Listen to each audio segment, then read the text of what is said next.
Hello hello.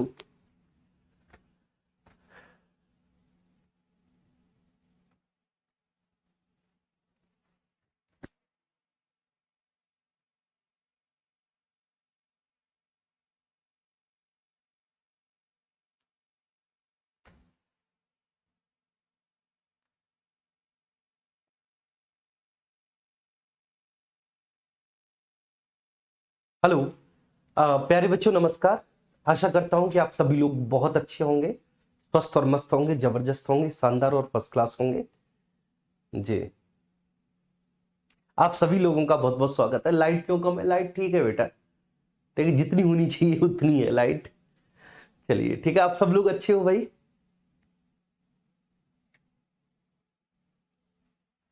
चलिए,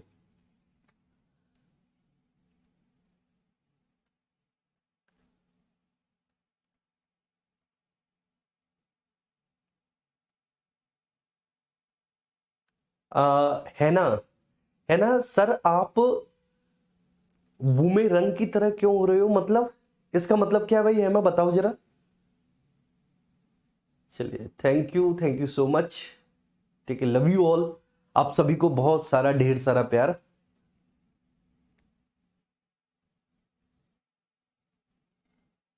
चलिए, तो सब लोग अच्छे हैं बेटा, सब लोग स्वस्थ और मस्त हैं।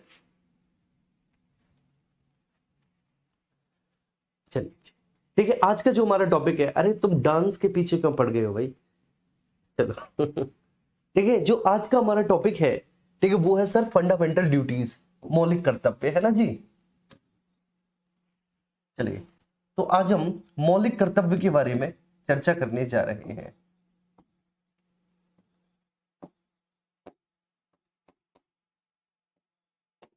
Fundamental duties.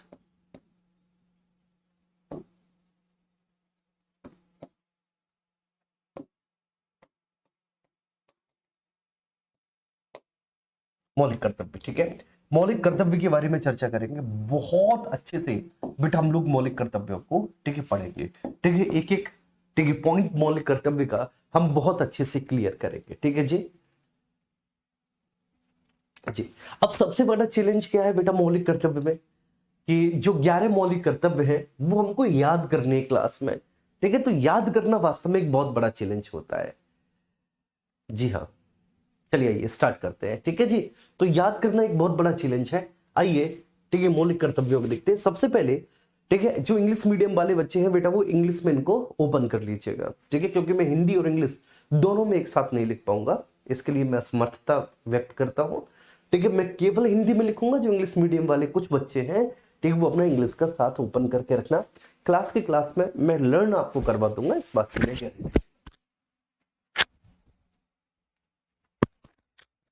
ठीक है, तो मैं लर्न करवा दूंगा बेटा, इस बात को मैं बड़े ठीक है आराम से बोलता हूं, बड़े अच्छे से बोलता हूं।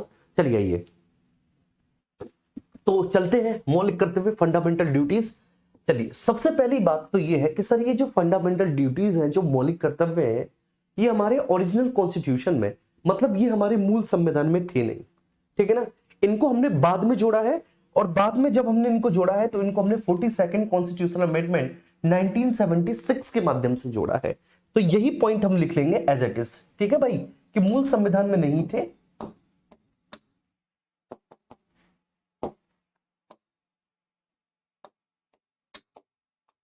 मूल संविधान में नहीं थे,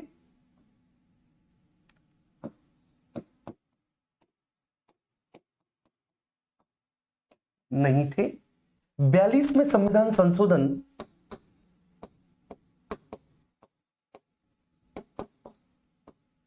1976 के तहत जोड़ा गया है, जोड़ा गया है, ठीक है ना भैया जी, जोड़ा गया है।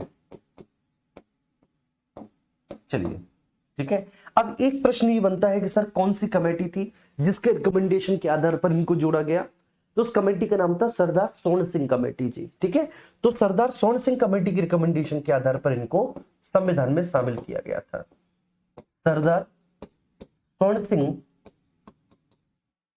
समिति की समिति की सिफारिशों के आधार पर सिफारिशों के आधार पर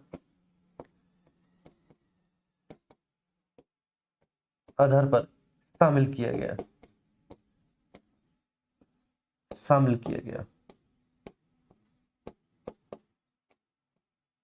ठीक है, ये बात ध्यान रखना है। तो सर हमने ये हमारे मूल संविधान में थे नहीं, इनको हमने 42वें संविधान संशोधन 1976 के माध्यम से जोड़ा है और हमने इनको सरदार स्वर्ण सिंह कमेटी की रिकमेंडेशन के आधार पर जोड़ा है, सरदार स्वर्ण सिंह समिति की सिफारिशों के आधार पर हमने इनको जोड़ा है। ठीक है, तो उम्मीद करता हूं ये 3 पॉइंट आपको बहुत अच्छे से क्लियर हुए। ठीक है, फर्स्ट पॉइंट, सेकंड पॉइंट और थर्ड पॉइंट।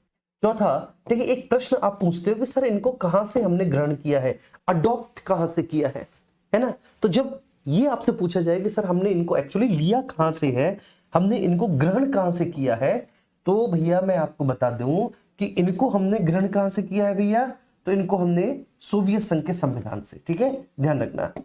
तो जो भूतपूर्व सोवियत संघ है, हमने सोवियत संघ के संविधान से इनको ग्रहण किया, संविधान से ग्रहण किया है, संविधान से ग्रहण किया है।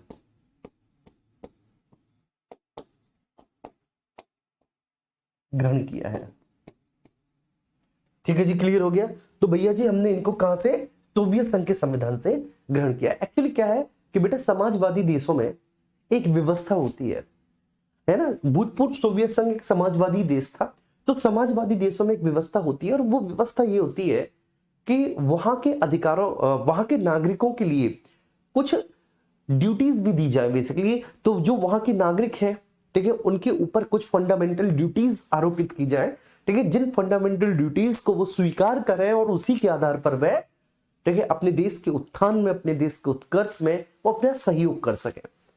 ठीक है, तो ये बात आपको अच्छे से ध्यान ये रखनी है बाबू कि वास्तव में जो ड्यूटीज होती है ना, फंडामेंटल ड्यूटीज, ठीक है ना, ये सिग्निफिकेंट होता है, ये पहचान होती है समाजवादी देशों की। और विश्व में, ठीक है, अब तो बेसिकली पूर्णतः कोई समाजवादी देश नहीं है, ठीक है ना, सभी ने अपने आप को देशकाल परिस्थिति के आधार पर या तो पूंजीवादी बना लिया है या अर्ध पूंजीवादी। लेकिन जब समाजवादी देश थे तो वहां पर इस तरह के हम कर्तव्यों को देखते थे जो वहां के नागरिकों पर राज्य के द्वारा, सरकार के द्वारा आरोपित किए जाते थे, और ये उम्मीद की जाती थी नागरिकों से कि वो देश के हित में इनको, ठीक है ना, और बेसिकली पूरा करें, देश के हित में, ठीक है, वो इन्हें अपनाएं, इनको पूरा करें। तो ऐसे ही, ठीक है, हमने भी सरदार स्वर्ण सिंह समिति की सिफारिशों के आधार पर इनको शामिल कर लिया। सरदार स्वर्ण सिंह समिति की सिफारिशों के आधार पर इनको बेटा शामिल किया गया था। तो इसका मैं आपको एक वाकया बता रहा हूं, बड़ा इंटरेस्टिंग सा वाकया है और बहुत मजा आएगा आपको, कि जब 1975 में आंतरिक अशांति के आधार पर इंदिरा गांधी के प्रधानमंत्रित्व काल में इमरजेंसी लगी थी, राष्ट्रीय आपात लगा था, तो उसी समय ये आपका 42nd कॉन्स्टिट्यूशनल अमेंडमेंट हुआ 1976, और हमारे संविधान के लगभग सभी महत्वपूर्ण प्रावधानों में इस संविधान संशोधन के तहत कुछ ना कुछ संशोधन हुआ है, कोई दो राय नहीं इसमें, इसलिए इसको मिनी कॉन्स्टिट्यूशन भी बोला जाता है।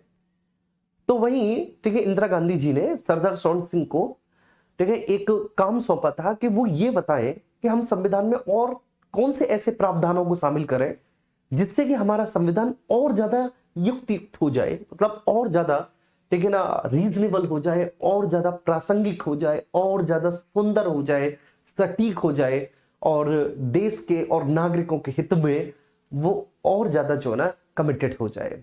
तो ऐसा और क्या क्या शामिल करना चाहिए, तो बहुत सारी रिकमेंडेशन थी सरदार स्वर्ण सिंह की, जिनमें से एक रिकमेंडेशन ये थी सरदार स्वर्ण सिंह जी की कि भाई मौलिक अधिकारों के साथ साथ मौलिक कर्तव्य भी दिए जाए। ठीक है, तो उनकी रिकमेंडेशंस थी सरदार स्वर्ण सिंह की, क्या भैया, कि मौलिक कर्तव्यों को भी हमारे संविधान में शामिल किया जाना चाहिए।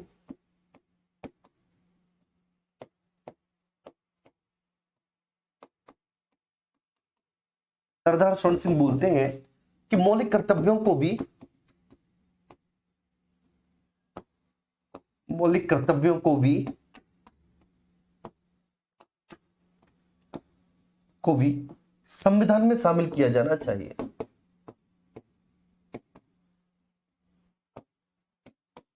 संविधान में शामिल किया जाना चाहिए।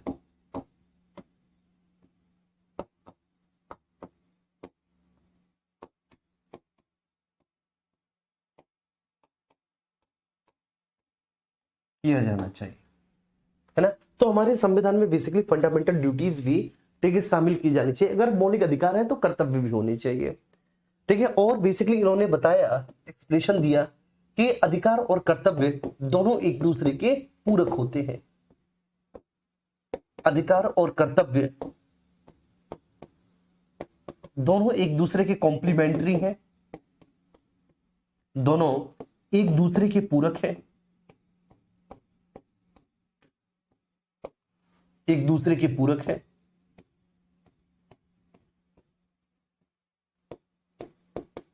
अतः उनका प्रयोग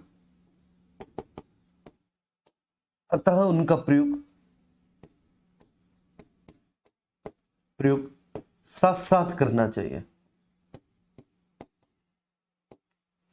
साथ साथ करना चाहिए।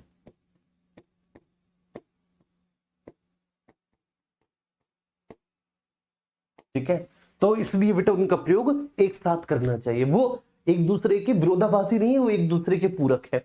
ठीक है, अधिकार और कर्तव्य एक दूसरे के पूरक है। ठीक है, तो बेसिकली अच्छा, जब ये 42वें संविधान संशोधन से हमने शामिल किए तो इनकी संख्या 10 थी। ठीक है, जब हमने इनको शामिल किया था बेटा 42वें संविधान संशोधन से, तब इनकी संख्या क्या थी? 10 थी। इसमें जो 11वां है वो 86 कॉन्स्टिट्यूशनल अमेंडमेंट से जोड़ा है। ये मैं आपको बता चुका हूं। जो 11वां प्रोविजन जोड़ा है ये मैं आपको बता चुका हूं, समझा चुका हूं बहुत अच्छे से। तो इसको हमने 86वें संविधान संशोधन के माध्यम से जोड़ा है, संशोधन के माध्यम से जोड़ा है। ठीक है, 2002 86वें संविधान संशोधन के माध्यम से हमने इसको जोड़ा है। चलिए अब, ठीक है, सबसे बड़ा चैलेंज क्या है कि सर हम इनको याद कैसे करें, है ना। क्योंकि जब आपके एग्जाम में डीपीएसपी या आपके मौलिक कर्तव्य आएंगे तो डीपीएसपी और मौलिक कर्तव्यों में वो बेसिकली इस तरह से पूछता है। ठीक है, वो 4 स्टेटमेंट दे देगा और पूछेगा कि निम्न में से कौन सा एक डीपीएसपी है या कौन सा एक डीपीएसपी नहीं है। ठीक है, ऐसी वो करेगा कि वो आपके 4 ऑप्शन देगा और बोलेगा कि निम्न में से कौन सा एक फंडामेंटल ड्यूटी है अथवा नहीं है। अब फंडामेंटल ड्यूटी और डीपीएसपी में लगभग डिफरेंस करना बड़ा मुश्किल हो जाता है। ठीक है, लेकिन आपके लिए नहीं होगा, ये उन लोगों के लिए होगा, ठीक है, जो नहीं पढ़े हैं हमसे, ये उनके लिए होगा, आपके लिए नहीं होगा। आप तो 1 सेकंड में डिफरेंस क्रिएट कर दोगे। आपको पता है कि आप आर्टिकल 36 से 51 तक एक एक डीपीएसपी को डिटेल में पढ़े हो, है ना। ऐसे ही आप फंडामेंटल ड्यूटी को भी पढ़ोगे और क्लास के क्लास में आपको याद होगा। मैं इस बात को आपसे बोल रहा हूं कसम से, आपकी क्लास के क्लास में आपको याद होगा। तो आइए फंडामेंटल ड्यूटीज की तरफ चलते हैं। आपको एबीसीडी तो याद होंगे, है ना भाई।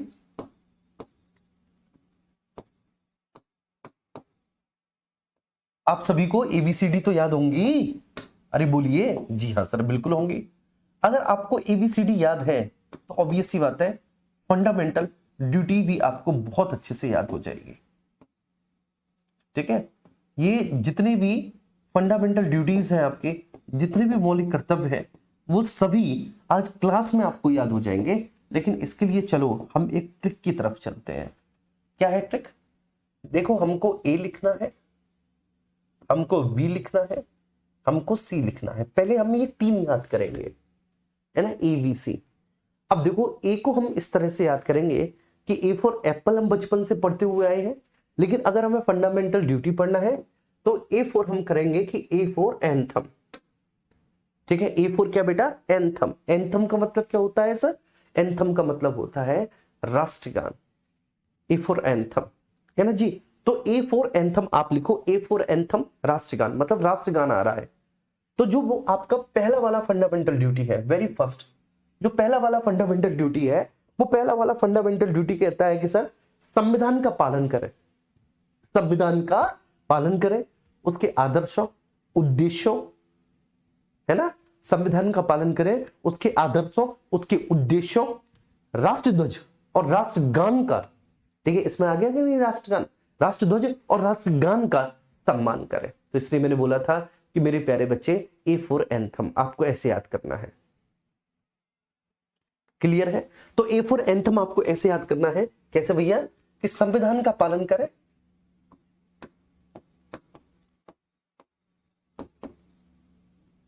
संविधान का पालन करें, पालन करें, उसके आदर्शों,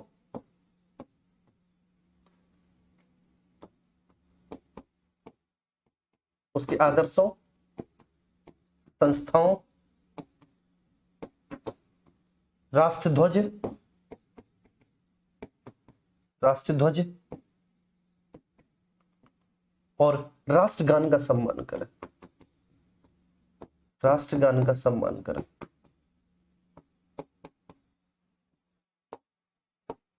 सम्मान करें।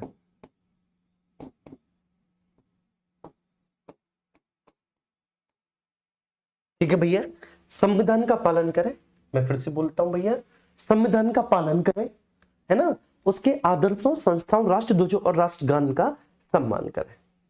मैं फिर से बोल रहा हूं, संविधान का पालन करें, उसके आदर्शों, संस्थाओं, राष्ट्रध्वजों और राष्ट्रगान का सम्मान करें। ए फॉर एंथम, संविधान का पालन करें, उसके आदर्शों, संस्थाओं, राष्ट्रध्वजों और राष्ट्रगान का सम्मान करें। बस इतनी सी बात है। ठीक है, अब बी, ठीक है, बी को आपको याद करना है, बी फॉर भगत सिंह। भगत सिंह कौन थे बेटा? ठीक है, हमारे स्वतंत्रता संग्रामी थे, अरे जिन्होंने हंसते हंसते देश की खातिर अपने प्राणों को न्यौछावर कर दिया इस भारत माँ को। ठीक है, ऐसे थे हमारे भगत सिंह। ठीक है, तो बी फॉर भगत सिंह जी से हमें याद करना है। तो भगत सिंह जी ने क्या किया है? स्वतंत्रता के लिए हमारे राष्ट्रीय आंदोलन को, नेशनल मूवमेंट को प्रेरित किया है। तो आपको ऐसे याद करना है, बी फॉर भगत सिंह। तो स्वतंत्रता के लिए, स्वतंत्रता के लिए हमारे राष्ट्रीय आंदोलन को प्रेरित करने वाले, स्वतंत्रता के लिए हमारे राष्ट्रीय आंदोलन को प्रेरित करने वाले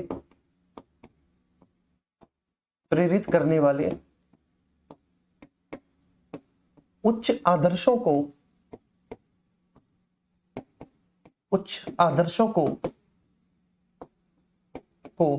हृदय में संजोए रखें,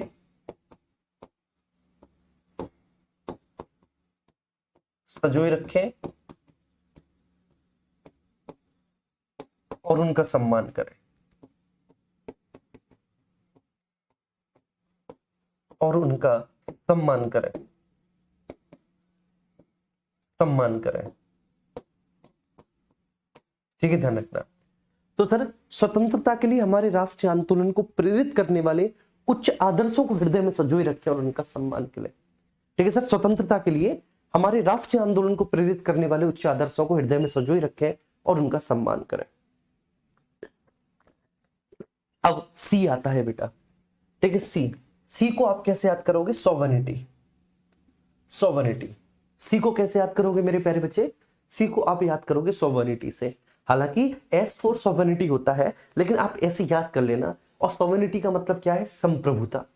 सॉवरेनिटी का मतलब क्या है? संप्रभुता। ठीक है, तो इसमें क्या है सर? इसमें है देश की संप्रभुता, देश की संप्रभुता और एकता की रक्षा करें, एकता की रक्षा करें, रक्षा करें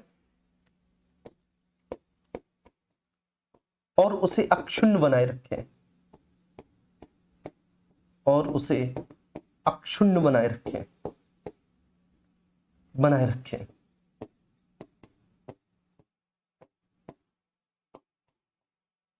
रखें। ठीक है बेटा, तो देश की संप्रभुता और एकता की रक्षा करें और उसको अक्षुण्ण बनाए रखें। तो C4 सॉवरेनिटी हो गया। ये बात आपको बहुत अच्छे से क्लियर हो गई होगी। अब हम आते हैं बेटा डी पे। D4 क्या होता है बेटा? D4 होता है डिफेंस। D4 मतलब क्या होता है? डिफेंस। तो देश की रक्षा करें और आह्वान किए जाने पर, पुकारे जाने पर राष्ट्रीय सेवा करें। ठीक है सर, तो देश की रक्षा करें, D4 डिफेंस, देश की रक्षा करें, रक्षा करें और आह्वान किए जाने पर, और आह्वान किए जाने पर किए जाने पर राष्ट्र सेवा करें, किए जाने पर राष्ट्रीय सेवा करें,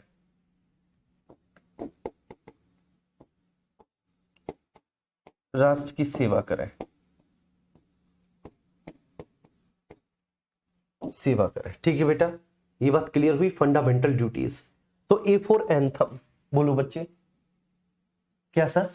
ठीक है, ए फॉर एंथम, एंथम का मतलब राष्ट्रगान, ए फॉर एंथम, एंथम का मतलब राष्ट्रगान। तो ऐसे याद करना है कि सर संविधान का पालन करें, है ना, संविधान का पालन करें, उसके आदर्शों, संस्थाओं, राष्ट्रध्वज और राष्ट्रगान का सम्मान करें। बड़ा सिंपल है कि सर संविधान का पालन करें, उसके राष्ट्रध्वज, संस्थाओं, आदर्शों और राष्ट्रगान का सम्मान करें। वी फोर, ठीक, भगत सिंह, जिन्होंने ठीक है स्वतंत्रता के लिए हमारे नेशनल मूवमेंट को इतना ज्यादा इंस्पायर किया। तो स्वतंत्रता के लिए हमारे राष्ट्रीय आंदोलन को प्रेरित करने वाले उच्च आदर्शों को हृदय में संजोए रखें, ठीक, और उनका सम्मान करें। सी फॉर सॉवरेनिटी, भाई देश की एकता, देश की संप्रभुता, एकता की रक्षा करें, अक्षुण्ण बनाए रखें। डी फॉर डिफेंस, देश की रक्षा करें और पुकारे जाने पर राष्ट्र की सेवा करें। ठीक है, क्लियर है? अब ई आता है बच्चे इसके बाद, ठीक है, इसके बाद आता है ई। देखो ई का मतलब क्या है सर? ई का मतलब है इक्वालिटी। आप ई को कैसे याद करेंगे सर? आप ई को याद करेंगे इक्वालिटी से, ठीक है, समानता से। तो ई वाला जो है इसमें है कि सभी लोगों में, भारत के जितने भी लोग हैं सभी लोगों में समरसता और समान भ्रातृत्व की भावना का विकास करें। ठीक है, सभी लोगों में समरसता, सभी लोगों में समरसता, समरसता और समान भ्रातृत्व की भावना का विकास करें, और समान भ्रातृत्व की भावना का विकास करें, भावना का विकास करें, विकास करें।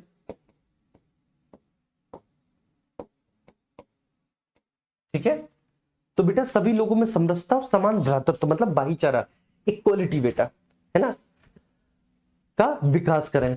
सभी भेदभाव, ठीक है, सभी भेदभाव, सभी भेदभाव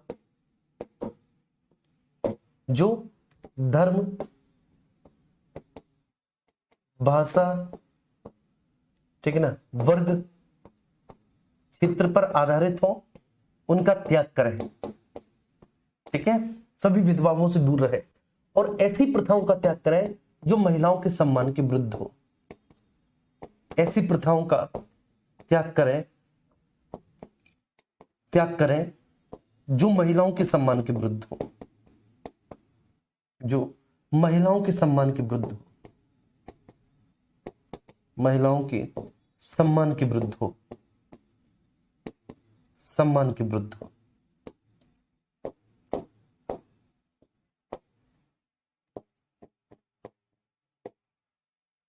ठीक है, तो सभी लोगों में समरसता और समान भ्रातृत्व की भावना का विकास, सभी भेदभावों से दूर रहें और ऐसी प्रथाओं का त्याग करें जो महिलाओं के सम्मान के विरुद्ध। बेटे 5 हो गए, ये 5 आपको याद हो गए होंगे बड़े आराम से। ठीक है ना, ई फॉर इक्वलिटी, देखिए इक्वलिटी, सभी लोगों में समरसता और समान भ्रातृत्व की भावना का विकास करें और सभी भेदभाव जो धर्म, भाषा, ठीक है, वर्ग या प्रदेश पर आधारित हो उनसे दूर रहें और ऐसी हर एक उस प्रथा का त्याग करें जो महिला के सम्मान के विरुद्ध हो। डी फॉर डिफेंस, देश की रक्षा करें और पुकारे जाने पर ठीक देश की सेवा करें। सी फॉर सॉवरेनिटी से याद करना है कि देश की संप्रभुता, एकता को बनाए रखें, ठीक है ना, और सर उसको अक्षुण्ण रखें। B for Bhagat Singh. तो ये तो आपको याद हो गया होगा 5, ठीक है, बहुत आराम से अच्छे से आप एक बार देख लो। ठीक है, आराम से देख लो। इंग्लिश मीडियम वाले बेटा वो इंग्लिश वाला निकाल ले अपना, उसको देख ले। ठीक है, आपके सामने है। ए फॉर एंथम, एंथम का मतलब राष्ट्रगान। ए फॉर एंथम, एंथम का मतलब राष्ट्रगान। बेटा कैसे याद करना है कि भाई संविधान का पालन करें, उसके आदर्शों, संस्थाओं, राष्ट्रध्वज और राष्ट्रगान का सम्मान करें। मेरे साथ साथ बोलो सभी बाबू, बोलो मेरे साथ साथ, संविधान का पालन करें, बोलो संविधान का पालन करें, उसके आदर्शों, संस्थाओं, राष्ट्रध्वज और राष्ट्रगान का सम्मान करें। संविधान का पालन करें, उसके आदर्शों, संस्थाओं, राष्ट्रध्वज और राष्ट्रगान का सम्मान करें। We for Bhagat Singh. कैसे याद करना है कि स्वतंत्रता के लिए हमारे राष्ट्रीय आंदोलन को प्रेरित करने वाले उच्च आदर्शों को हृदय में संजोए रखें और उनका सम्मान करें।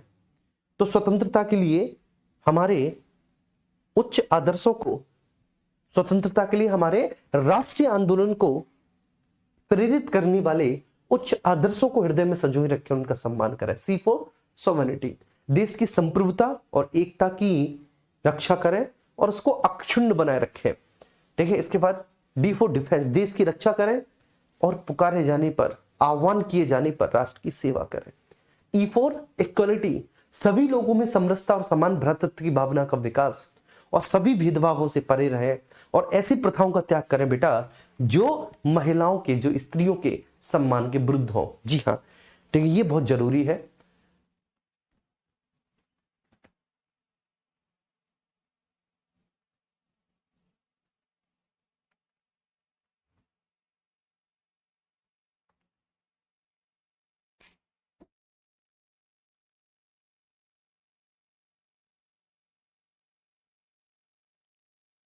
ये वास्तव में बहुत जरूरी है बच्चे कि अगर आप प्राचीन काल में देखेंगे तो ऐसी बहुत सारी प्रथाएं थी जो हो सकता है कि उस देश काल परिस्थिति में तर्क संगत रही हो, व्यवहारिक रही हो, लेकिन वास्तव में वो महिलाओं के सम्मान की तो विरुद्ध ही थी।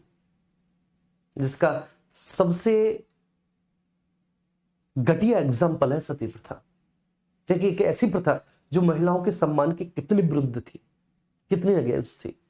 ठीक है, ऐसा ही आपका दहेज प्रथा वर्तमान में अगर आप देखें तो कितना ज्यादा महिलाओं के सम्मान के विरुद्ध है।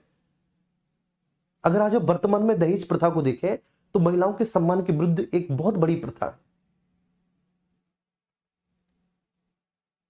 ठीक है जी, आपको क्या लगता है आपकी सरकारी नौकरी लग जाएगी, आप किसी बड़े प्रशासनिक पद पर आसीन हो जाएंगे, बैठ जाएंगे, एक बड़े बाबू बन जाएंगे, अफसर बन जाएंगे और आप फिर विवाह करेंगे, दहेज मांगेंगे। तो आप ये सोचिए कि जब आप दहेज मांग रहे हैं साहब, तो कहने का आशय क्या है कि आपको ऐसा लगता है कि एक महिला की तुलना में, ठीक है, आपकी स्थिति कहीं ज्यादा ऊंची है, क्योंकि आप एक लड़की का हाथ ले रहे हैं, उसे अपने घर की बहू बना रहे हैं, आप उससे शादी कर रहे हैं, उसे अपना जीवन साथी बना रहे हैं। तो मतलब ये बराबरी का नहीं हुआ। बराबरी कब होगी?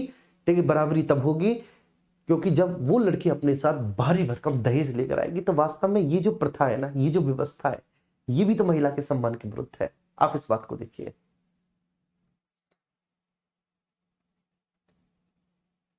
ठीक है, चलिए, तो उम्मीद करता हूं बच्चे ये बात आपको बहुत अच्छे से समझ में आ गई होगी।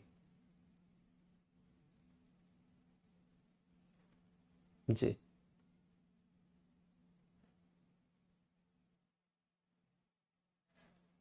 हाँ उदय, बिल्कुल बेटा।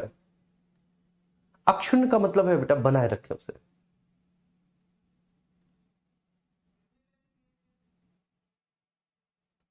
जी ठीक है, चलिए आइए, तो ई हो गया। ठीक है, ई के बाद फिर हम एफ पर चलते हैं, मतलब 5वें नंबर पर एफ। ठीक है, एफ को आप याद करेंगे, एफ का मतलब होता है फादर। बेटा एफ का मतलब क्या होता है? एफ का मतलब होता है फादर। है, एफ का मतलब क्या है? फादर, पिताजी।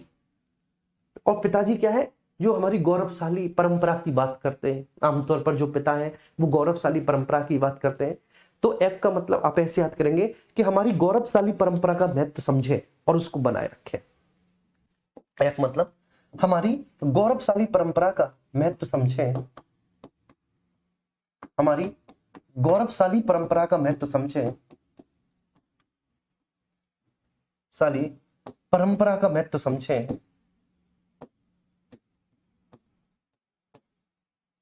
महत्व समझें और बनाए रखें।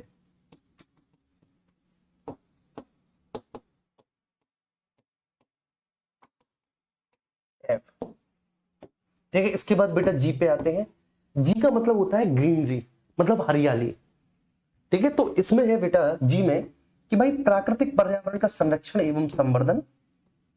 जी का मतलब ग्रीनरी, हरियाली, है ना। तो हरियाली क्या है सर?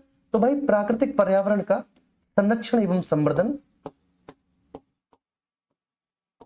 पर्यावरण का संरक्षण एवं संवर्धन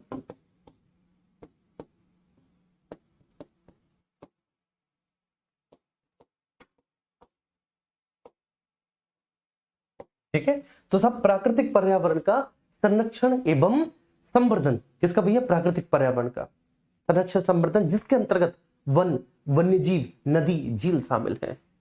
जिसके अंतर्गत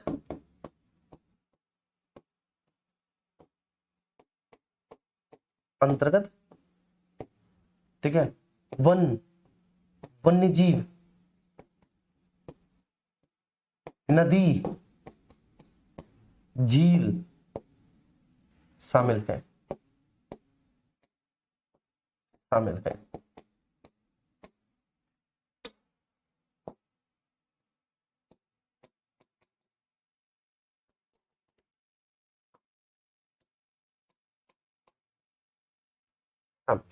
ठीक है। तो G4 बेटा ग्रीनरी, आप ऐसे याद कर लोगे।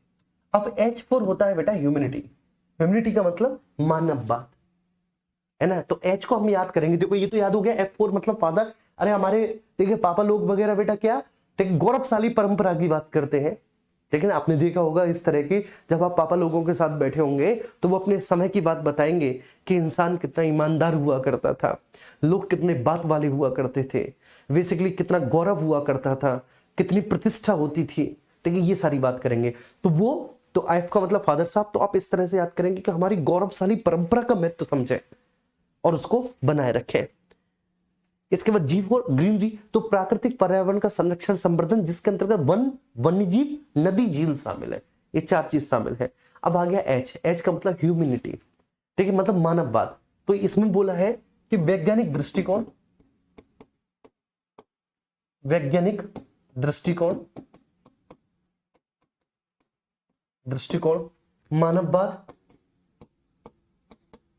मानववाद, ज्ञानार्जन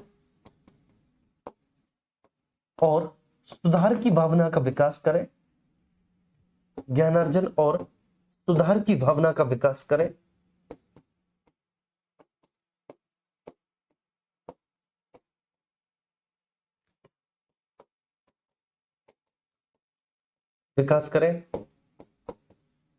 ठीक है बेटा। तो वैज्ञानिक दृष्टिकोण, मानववाद, ज्ञानार्जन और सुधार की भावना का विकास करें। बस इतनी सी बात है। एच को आप ऐसे याद रखेंगे। अब एच के बाद आता है आपका आई। ठीक है, तो आई को आप याद करेंगे इनकम से। हालांकि इनकम माने आय होती है, ठीक है, इनकम माने आय होती है। अब चूंकि ये ट्रिक है, तो आई को आप याद करेंगे इनकम से, मतलब संपत्ति। ठीक है, संपत्ति। तो इसका मतलब है कि सार्वजनिक संपत्ति की रक्षा करें, सार्वजनिक संपत्ति की रक्षा करें, संपत्ति की रक्षा करें,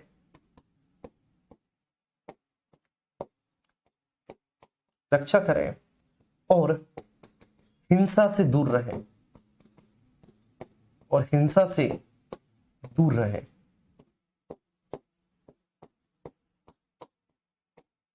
ठीक है भाई। सार्वजनिक संपत्ति की रक्षा करें, और सार्वजनिक संपत्ति की रक्षा तो करनी है, और बेटा हिंसा से दूर रहना है।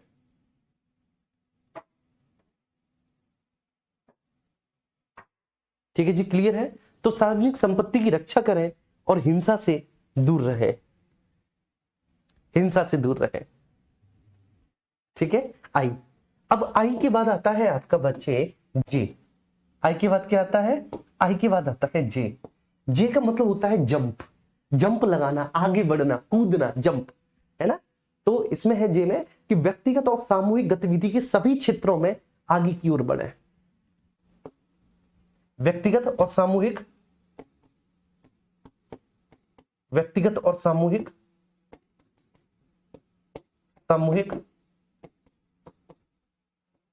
गतिविधियों के सभी क्षेत्रों में आगे की ओर बढ़े। सभी क्षेत्रों में आगे की ओर बढ़े,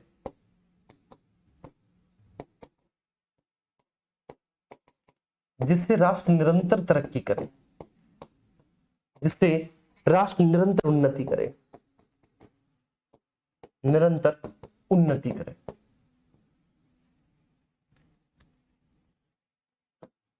उन्नति करे, ठीक है। तो हमको सर व्यक्तिगत और सामूहिक गतिविधियों के सभी क्षेत्रों में आगे की ओर बढ़ना है। जी फॉर जंप, है ना। तो जंप का मतलब आगे की ओर बढ़ना। तो व्यक्तिगत और सामूहिक गतिविधियों के सभी क्षेत्रों में आगे की ओर बढ़े, जिससे कि राष्ट्र निरंतर तरक्की करे, जिससे राष्ट्र निरंतर उन्नति करे। ठीक है, क्लियर हुआ। अब इसके बाद आपका के है, ठीक है, के। अब इसको कैसे याद करना है के, तो आप बहुत अच्छे से जानते हैं सर, ये वाला जो है ये 11वां उपबंध है, ये 11वां प्रोविजन है। उस 11वें उपबंध को हमने 86 में संविधान संशोधन 2002 के माध्यम से जोड़ा है। संविधान संशोधन 2002 के माध्यम से जोड़ा है, 2002 के माध्यम से जोड़ा है ना भैया। तो इसको हमने 86 में संविधान संशोधन, बेटा जैसे कि मैंने आपको बिल्कुल शुरुआत में ही बताया था कि 86 में संविधान संशोधन 2002 के माध्यम से हमने 11वां उपबंध जोड़ा। अब इसमें क्या है तो आप जानते हो बेटा, बहुत अच्छे से पढ़ के आए हो कि भाई जो 6 से 14 वर्ष की आयु के बच्चे हैं उनका संरक्षण और उनका विकास। ठीक है सब। तो इसमें क्या है कि भाई जो 6 से 14 वर्ष की आयु के बच्चे हैं,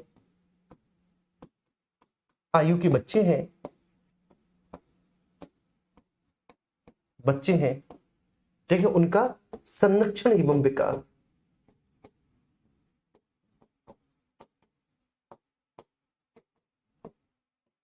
उनका संरक्षण एवं विकास। तो 6 से 14 वर्ष की आयु के बच्चे, उनका संरक्षण एवं विकास। ठीक है, तो ये तो 11वां उपबंध है। इस 11वें प्रोविजन को, इस 11वें उपबंध को हमने 86 में संविधान संशोधन के द्वारा जोड़ा है। ठीक है, इसमें वही है बेटा कि 6 से 14 वर्ष की उम्र के बच्चों का, ठीक है, संरक्षण, उनका विकास, ठीक है, उनके माता पिता और उनके जो संरक्षक हैं, ठीक है, उन पर, ठीक है, सौंपा गया है। जे फॉर जंप, ठीक है, एक बार फिर से रिकॉल करेंगे बेटा, J for jump, G for jump. तो जंप का मतलब कि साहब व्यक्तिगत और सामूहिक गतिविधि के सभी क्षेत्रों में, व्यक्तिगत और सामूहिक गतिविधियों के सभी क्षेत्रों में आगे की ओर बढ़े, है ना। व्यक्तिगत और सामूहिक गतिविधियों के सभी क्षेत्रों में आगे की ओर बढ़े। मेरी बात सुनो, व्यक्तिगत और सामूहिक गतिविधियों के सभी क्षेत्रों में आगे की ओर बढ़े, जंप करे, जिससे राष्ट्र तरक्की करे, जिससे राष्ट्र उन्नति करे। ठीक है, तो व्यक्तिगत और सामूहिक गतिविधियों के सभी क्षेत्रों में क्या करें मेरे प्यारे बच्चे, आगे की ओर बढ़े। व्यक्तिगत और सामूहिक गतिविधियों के सभी क्षेत्रों में आगे की ओर बढ़े, जिससे राष्ट्र उन्नति करे, जिससे राष्ट्र तरक्की करे। व्यक्तिगत, फिर से बोल रहा हूं, व्यक्तिगत और सामूहिक गतिविधियों के सभी क्षेत्रों में आगे की ओर बढ़े, जिससे राष्ट्र उन्नति करे। ठीक है भैया। इसके बाद आ गया आई। ठीक है, आई मींस बेटा इनकम, ठीक है, मतलब संपत्ति। तो सार्वजनिक संपत्ति की रक्षा करें, सार्वजनिक संपत्ति की रक्षा करें और हिंसा से दूर रहे, हिंसा से दूर रहे, है ना। आई फॉर इनकम मतलब संपत्ति, आपको संपत्ति से याद रखना है। तो सार्वजनिक संपत्ति की रक्षा करें और हिंसा से दूर रहे। एच फॉर ह्यूमैनिटी, वैज्ञानिक दृष्टिकोण, मानववाद, ज्ञानार्जन, सुधार की भावना का विकास करें। ठीक है जी। और जी फॉर ग्रीनरी, इसमें ग्रीनरी आ गई। और एफ फॉर फादर साहब मतलब गौरवशाली परंपरा की याद दिला दी पापा ने।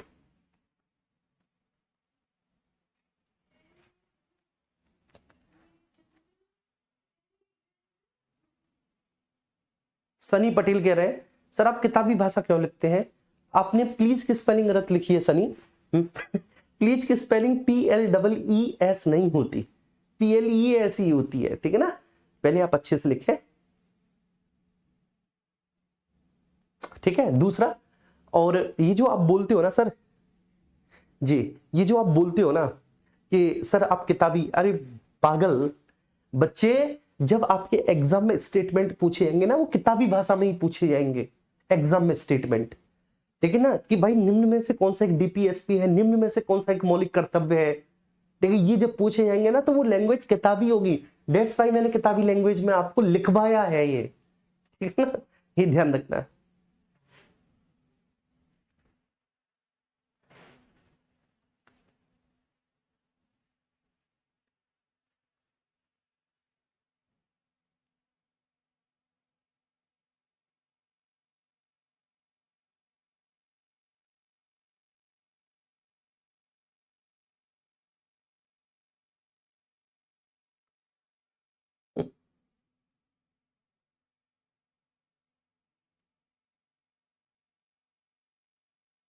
ठीक है जी, क्लियर है। तो बस ये 1 ही घंटे का हमारा टॉपिक था जी।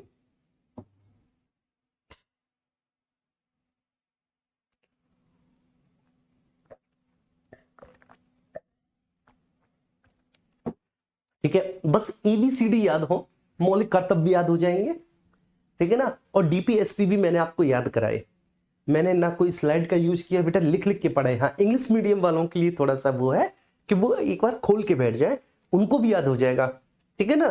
तो बस इतनी सी बात है, चाहे हिंदी हो चाहे अंग्रेजी, आपको अच्छे से याद हो गया होगा भैया जी, है ना। सब लोग पढ़ो ऐसी बेटा, मेहनत करो बहुत अच्छे से, ठीक है। Love you all, bye bye. ठीक है बच्चे, बाय। ठीक है, फिर कल मिलेंगे, और कल से आपका एक नया सेगमेंट स्टार्ट हो रहा है, और आपको, ठीक है ना, काफी एक्साइटेड होना चाहिए कल के सेगमेंट के लिए। मैं बता रहा हूं क्यों, वो इसलिए क्योंकि कल से आपके, ठीक है, संविधान का एक दूसरा हिस्सा, जिसको आप राज्य व्यवस्था कहते हैं। एक्चुअली अभी तक तो हम, ठीक है, संविधान ही पढ़ रहे थे, ठीक है ना, और संविधान में हमने मौलिक अधिकार, मौलिक कर्तव्य, डीपीएसपी, ये सारी चीजें पढ़ी। अब तो विशुद्ध रूप से संविधान था जो अभी तक हमने पढ़ा, ठीक है। कल जो हम स्टार्ट करेंगे, that is a part of, ठीक है, अवर राज्य व्यवस्था। तो राज्य व्यवस्था में कल से हम शासन पढ़ेंगे, और बहुत मजा आएगा शासन पढ़ने में आप सबको, सच में। चलिए, बिल्कुल मिलेंगे बेटा, सबसे मिलेंगे।